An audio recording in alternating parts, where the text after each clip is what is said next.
संगत जी मेरे साथ ज़रूर बोलें जय गुरु जी, शुक्राना गुरु जी।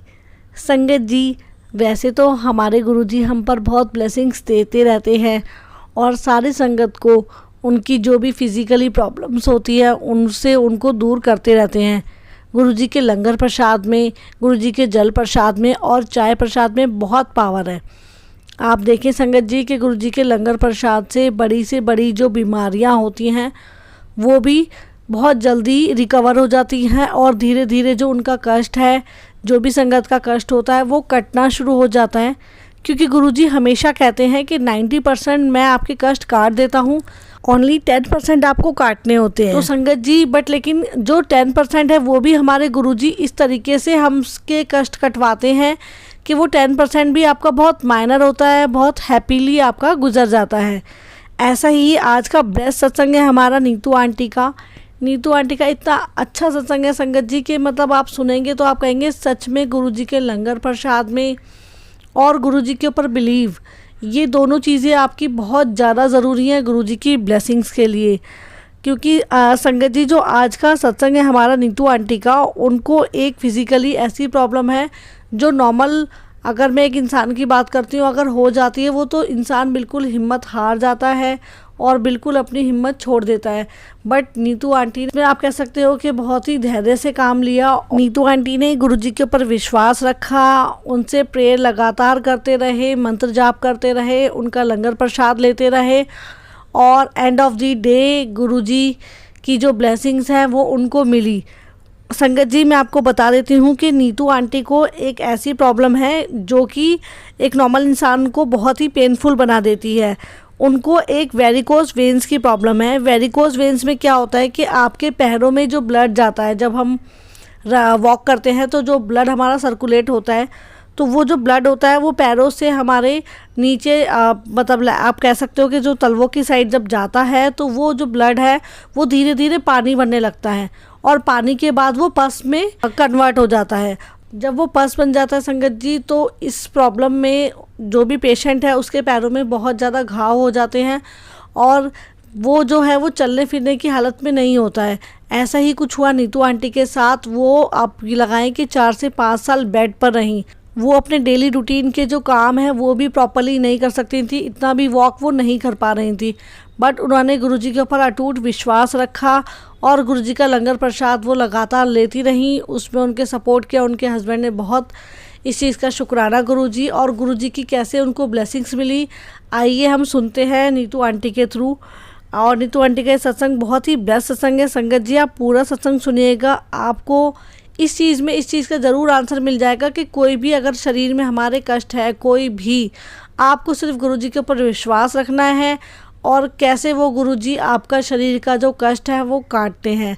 तो चलिए स्टार्ट करते हैं सत्संग। जय गुरुजी, शुक्राना गुरुजी।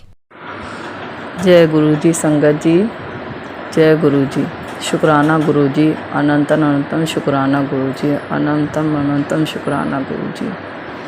संगत जी अगर मुझसे कोई गलती हुई हो तो मुझे माफ़ कर देना। पहली बार सत्संग शेयर करने जा रही हूँ, वो भी गुरुजी की रज़ा से।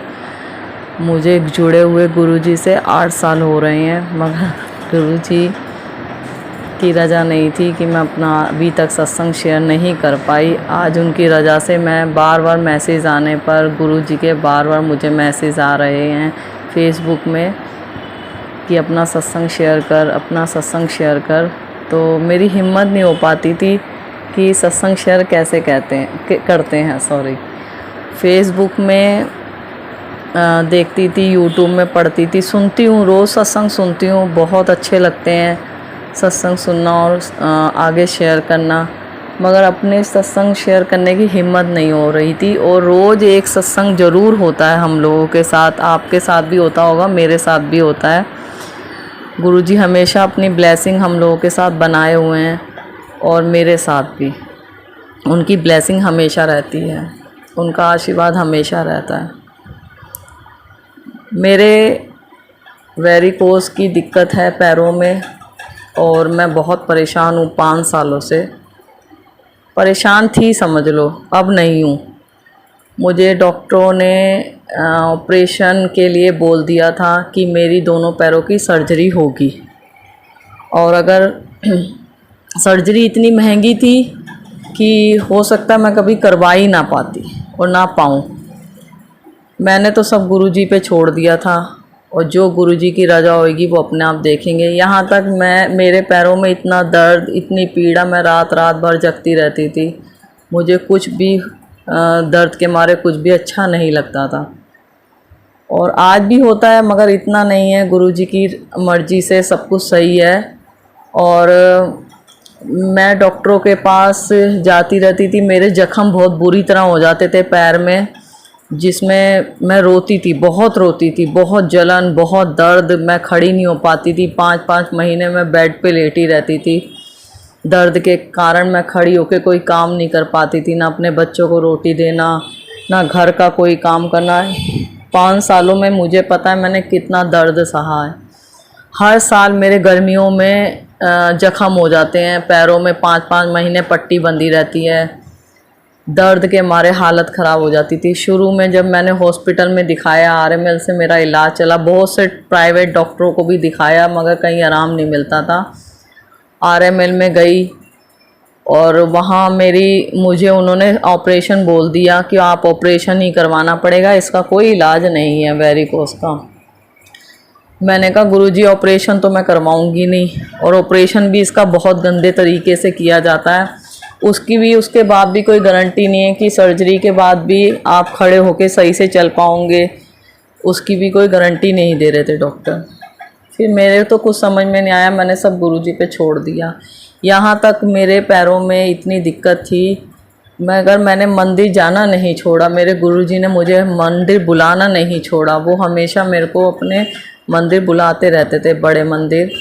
और मेरे हस्बैंड ऑटो चलाते हैं, वो मुझे हमेशा मंदिर लेके जाते। गुरुजी ने जरिया उन्हें ही बना रखा था। हमेशा मैं उनके साथ मंदिर जाती थी, लंगर प्रसाद करती थी। यहाँ तक मैं व्हीलचेयर तक पे गई हूँ। मेरी ऐसी कंडीशन थी कि मुझे व्हीलचेयर पे ले गए। जब मेरे जख्म होते हैं मैं बिल्कुल चल नहीं पाती थी। और वहाँ बड़े मंदिर में सेवादार इतने अच्छे हैं, अगर देखते हैं किसी को कष्ट है तो अपने आप ही गुरुजी उसको उनके ज़रिए आगे करके बुला लेते हैं। मुझे लाइनों में भी नहीं चलना पड़ता था क्योंकि मेरी दिक्कत ही इतनी थी, मैं बिल्कुल नहीं चल पाती थी। पकड़ पकड़ के लेके जाते थे मुझे। फिर धीरे धीरे जब मुझे डॉक्टरों ने बोला कि ऑपरेशन होगा, मैंने कहा मैं ऑपरेशन तो करवाऊंगी नहीं। फिर जब उन्होंने मुझे डॉक्टरों ने बुलाया 1 हफ्ते बाद कि आप 1 हफ्ते बाद आना, आपको डेट मिलेगी। मैंने गुरुजी से बड़े मंदिर में कहा मुझे नहीं करवाना ऑपरेशन, आप जानो, आपका काम जाने, मैं ऑपरेशन नहीं करवाऊंगी क्योंकि उसमें भी कोई भलाई नहीं है। फिर जो गुरुजी को अच्छा लगा, उन्हें पता था ये ऑपरेशन करवाना नहीं चाहती और उसमें भी इसके लिए भलाई नहीं है क्योंकि इसकी दिक्कत कम नहीं होती, बस हाँ ये कुछ टाइम तक रुक जाती। मैं ऑपरेशन करवाने के बाद भी उन्होंने कोई गारंटी नहीं दी कि पैर सही होंगे या नहीं होंगे। बस वो नस को काट देते, वो जो भी था उनका प्रोसीजर वो मुझे नहीं पता, मगर हाँ उन्होंने इतना ही बताया था कि जो नस पानी छोड़ती है उसको ब्लॉक कर देंगे बस। उसके बाद फिर वो गारंटी नहीं कि हो सकता है फिर दोबारा से हो जाए। बस मन में ये डर था। 2-2 दिन हॉस्पिटल में भी रह के आई, बहुत परेशानी होती थी मगर कुछ समझ में नहीं आ रहा था। फिर गुरुजी पे छोड़ के सब कुछ बैठ गए आराम से। हर साल जख्म होते रहे, धीरे धीरे ठीक भी रहती थी, बीच में फिर होती रही। बहुत परेशानी थी, बहुत ज़्यादा परेशानी थी। रोती थी, मैं बहुत रोती थी और मेरे गुरुजी मेरे साथ रोते थे। जब मैं दुख में होती थी तो वो कैसे दुख में नहीं होंगे, वो भी तो हमारे लिए ही रोते हैं, हमारी परेशानियों को देख के ही वो परेशान होते हैं। तो एक दिन मैं बड़े मंदिर में बैठी हुई, अंदर दरबार के बाहर जहाँ थोड़ा सा ऊंचाई पे बैठते हैं, तो मैं बहुत रो रही क्योंकि मुझसे पैर ज़मीन पे रखे नहीं जा रहे थे। तो एक अंकल आंटी बोले बेटा क्या हुआ? मैंने कहा अंकल बहुत दर्द है पैरों में, बहुत दर्द है, बैठा नहीं जा रहा। तो वो बोले बेटा आज तो तू रोई है ना मंदिर में, ये भी गुरुजी की इच्छा है, उन्होंने तेरे कष्ट देख लिए और तेरे कष्ट दूर कर देंगे। उस दिन का दिन है, वो दिन है। आज तक मेरे को व्हीलचेयर की नौबत नहीं पड़ी। हाँ जख्म होते हैं, सूख जाते हैं, 4-5 महीने लगते हैं, सूख जाते हैं, मगर मेरे गुरुजी ने मुझे ऑपरेशन की नौबत नहीं आने दी। जब मैं हॉस्पिटल में गई तो डॉक्टरों ने कहा कि अब ठीक है और ऑपरेशन, मैंने कहा आप तो ऑपरेशन की डेट दे रहे थे। कह रहे नहीं ऑपरेशन नहीं होना, आप स्टॉकिंग पहनो और ज़्यादा चलने फिरने की ज़रूरत नहीं है, जितना चलोगे उतनी ज़्यादा दिक्कत होगी। मैंने कहा ठीक है। मैंने गुरुजी का बाहर आते इतना शुक्राना किया, इतना शुक्राना किया कि मेरे बस आँखों में से खुशी के आंसू झलक रहे थे। मेरी मम्मी बोली, मेरी मम्मी जाती थी हॉस्पिटल, मेरी फ्रेंड भी थी वो भी जाती थी हॉस्पिटल, वो भी गुरुजी की संगत है। मेरी मम्मी, मेरा परिवार पूरा सब गुरुजी से जुड़े हुए हैं, बहुत मानते हैं। अब तो मेरी मम्मी नहीं रही और बस बहुत खुश थी मैं उस दिन, बहुत खुश कि सर्जरी नहीं हुई। मगर हर साल, हर एक साल बाद मुझे दिक्कत हो जाती है, मगर सर्जरी होने की नौबत नहीं आने दी गुरुजी ने। आज मेरी पैर इतने सही हैं कि मैं वैष्णो देवी भी होकर आ गई, वो भी पैदल चल कर गई, चढ़ाई करी, उतर के आई, पैदल ही चल के गई। वो भी गुरुजी की इच्छा है, माता रानी की इच्छा थी। और बस मेरा बुलावा लिखा हुआ था, मुझे डर था कि कहीं मेरे फिर दिक्कत ना हो जाए, मगर मैं उनके आशीर्वाद से बिल्कुल ठीक हूँ। दर्द होता है, दर्द तो रहेगा थोड़ा बहुत, जब इतनी बड़ी दिक्कत है, मगर वो भी गुरुजी पूरी तरीके से ठीक कर देते हैं। दवाइयाँ मैं अब नहीं खा रही अपने पैर की, मैंने बंद कर रखी हैं और चलती भी हूँ, ज़्यादा नहीं, थोड़ा चलती हूँ कि जिससे शरीर थोड़ा चलता रहे, ठीक रहता है। ये सब गुरुजी की इच्छा से ही हुआ है। गुरुजी का जितना शुक्राना करूं उतना कम है, मेरे मालिक का जितना शुक्राना करूं उतना कम है। अनंत अनंत शुक्राना गुरुजी का। बहुत दिनों से सत्संग शेयर करने की सोच रही थी, मगर हिम्मत ही नहीं हो पाती थी। और बस मेरे दिल से गुरुजी का बहुत बहुत शुक्राना है, बहुत बहुत शुक्राना गुरुजी का, लख लख शुक्राना गुरुजी का। अब मैं दूसरा सत्संग शेयर करने जा रही हूँ।